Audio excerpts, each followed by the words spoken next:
Hello and welcome to the Film School Chronicle, your wire right to the heart of the student film scene of Brisbane, Australia.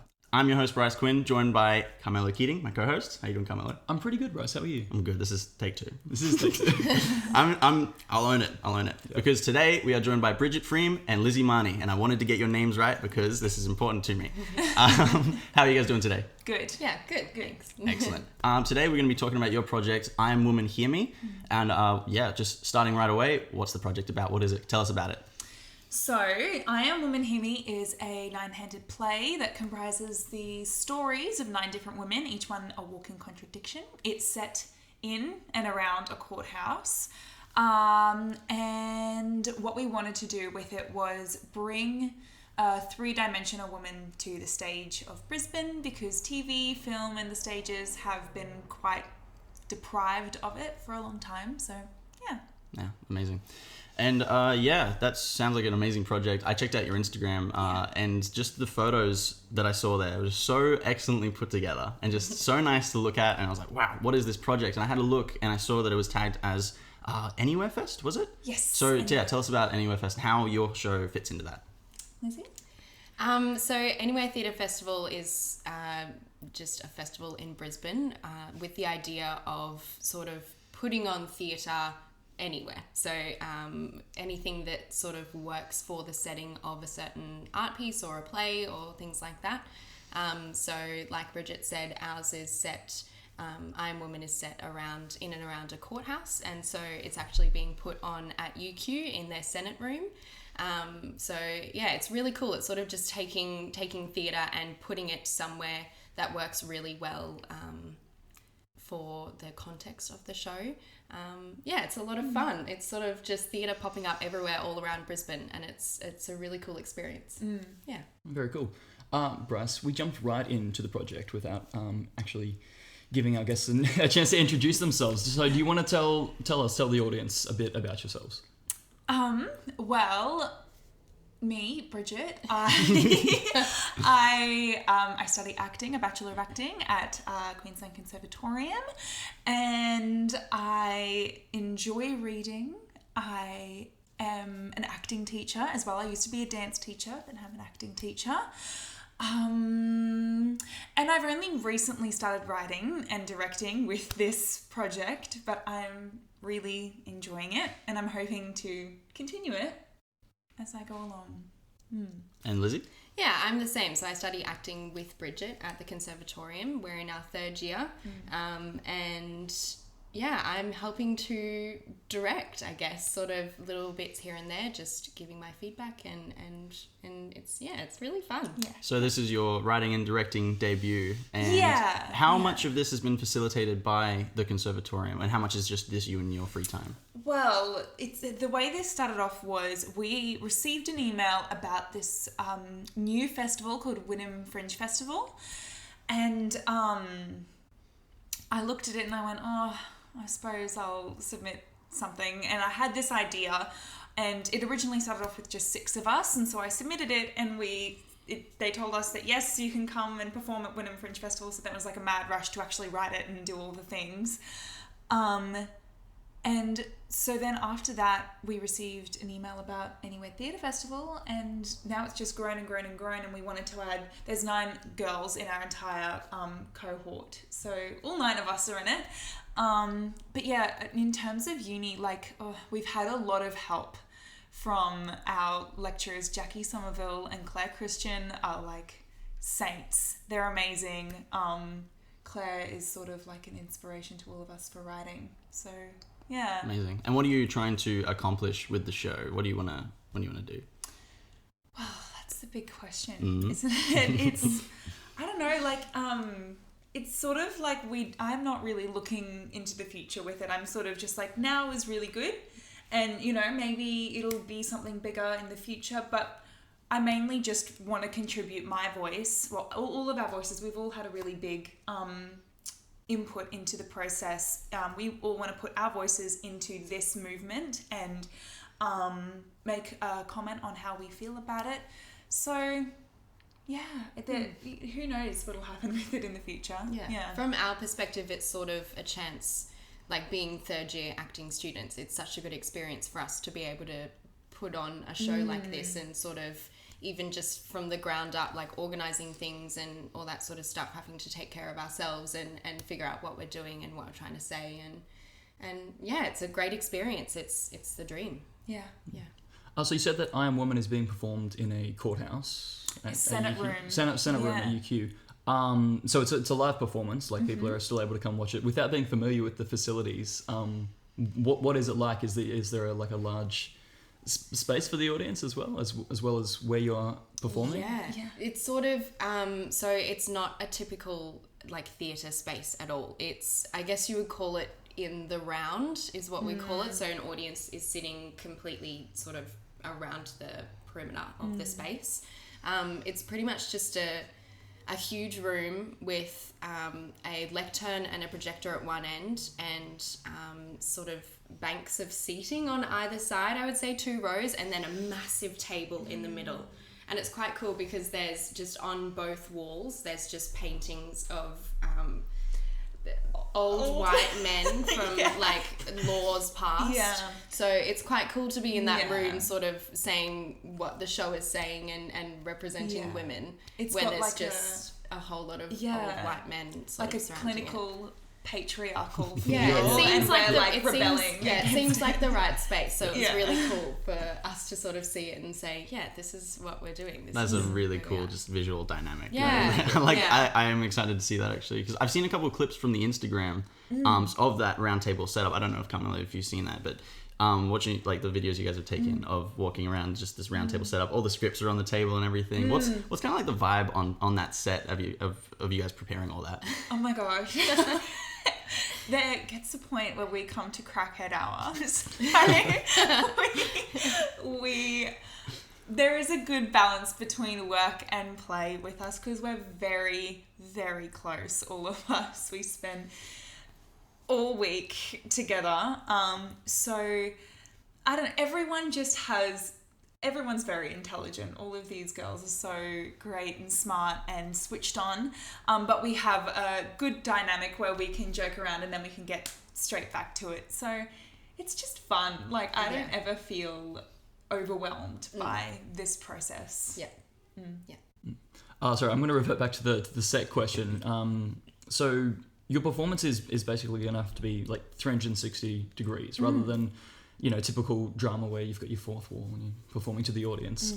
So what's that been like with trying to rehearse that and direct that? Really good. It's quite interesting because there's points throughout the play. There are some characters who break the fourth wall, and then there are some characters who don't. So some people are speaking directly to the audience and sort of singling out some people at times. And then there's some people that are just within their own world. There's absolutely a fourth wall there for them. So it's really good. We actually, through our experience with the con, we've actually worked a lot in the round in a lot of the plays that we've done and a lot of the work that we've done as a group. So we're all quite used to it, and I think it's something that's quite comfortable for us and really easy. So being able to work in this space is, it came quite easily, I think. And in terms of directing it, it's just we have to work with the size of the room as well. So like we are 9 women, but most of the time it's just 1 or 2 women who are actually sort of speaking at one point, I would guess. So you sort of have to really work to use the whole space and not just sort of fade away, I guess. So you said you singled out occasionally a couple people in the audience. So what kind of genre are we talking here? I was thinking more of like a drama kind of thing, but... It is, but there is a lot of fourth wall breaking. Okay. I wouldn't specifically put it in the drama umbrella. It's if we look at it like a Venn diagram, right? You have cabaret and you have drama, and it fits somewhere within there because there is like a bit of like one of the girls has written a song and she's very musically gifted. And the fourth wall break, there's quite a bit of comedy. Some of the girls are really funny and they don't even know how funny they are. So yeah, some of them are accidentally funny. Yeah. It's great. Yeah. Yeah. Oh, well, it sounds really unique, and I'd love to come along. What kind of experience are you bringing into the show? So you said there was a girl who's musically talented and she'd written a song. What are you guys bringing into it from past experience? Lizzie? That's a great question. Yeah. The only thing I can think of, I don't know specifically, I can't speak 100% for other people, but me, I just think it's the character I play is sort of is a little bit unhinged. She's going through quite a difficult time, so I think it's just about using past experiences. I wouldn't say I have anything specific that I'm using, but in terms of other people, we have dancers, we have singers and musical people and I think it's a bit of a combination of all our talents. Everyone is we're a pretty diverse group, I would say. Right. So like I said before, like we each have definitely contributed a very specific thing into this process. Like I wrote it, but I don't think I can take full credit for the writing because we've all been very much a part of the birth of it and its growth, and like I'm not precious about what I write. I want everyone to have input. Brigitte has also written it knowing who she's writing for. Yeah. So we've been together for 3 years now. So she's written it specifically for each of us, knowing sort of what characters we work well with and what sort of style of acting we have, I guess, and our specific skills and things like that. So it is a little bit tailored in that way. Yeah. Yeah. So you've written it.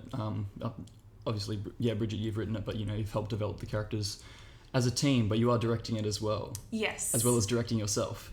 Well, that's where why, Lizzie comes Right. in. Yeah, that's why I was brought in. So we got to the point where it was sort of, Brigitte didn't really know what to do with herself.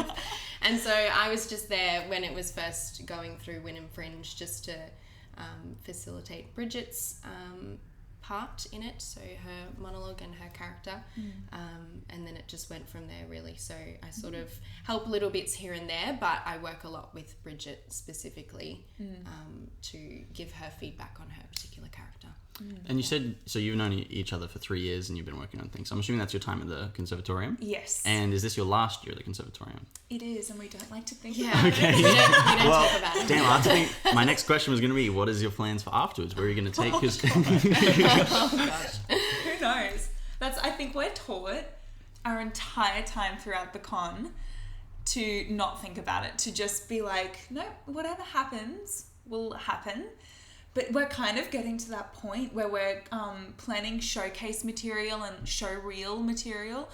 And we have to actually think about, what do you want to be when you grow up, kind of a thing. Like we've all gone through the same process, but we all 18 of us in the cohort are all such different performers, and we have to think about what we want to bring and what we do bring to the table of the arts, which is really scary and really hard. But yeah, I don't know. Who knows? Like, we'll just end up around.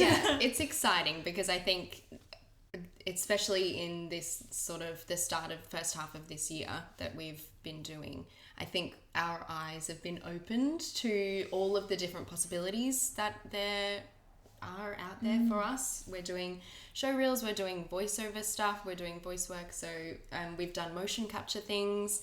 So it's, there's a lot out there for us. So it's sort of just figuring out exactly what we enjoy doing and what we think we're able to bring to a project, and then sort of figuring out how to essentially market ourselves in that way. And at the moment it's just, we're just trying to get as much experience as we can. So that's why this is awesome. Yeah. Oh, well, jumping back to I Am Woman, Hear Me. Is this, so obviously we're in the stages of pre-production and planning at this point. Do you think this would be something you want to do again? I think so. Yeah, I think I want to get it to a point where, because we've exclusively gone through festivals so far, but I think I want to get it to a point where we can like put it on at the Powerhouse, or we had someone message our Facebook recently. It was like, are you guys bringing this to where was it? Gladstone? And we were like, gee, I don't know. Yeah. Maybe Great. it would be so fun to crew out of minivan and like go around and like it could be something that could be toured. So Yeah. I think it has a strong message that is resonates especially well with the current sort of social political climate. So yeah, I think it has more life in it still beyond anywhere. So just depends sort of what what happens. How long will you be performing it for? So we perform May 16th. We have 2 shows on May 16th and 1 show May 23rd. Just Great work, got to memorize. Yeah, good. To look forward to. For the listeners, So if you were to try and then take the show on the road and try and perform it in other places, do you know what that process would be like? Would you have to try and get funding and all of that sort of thing? Yeah, probably. It depends sort of where it ends up going. So if it went to somewhere local, that would be obviously a lot easier for us. So it would just be a matter of just selling tickets. But if it was to go somewhere else, you'd have to have funding, or we'd have to have a stake in it personally, I think. And thank God we have someone like one of the girls, Natalie.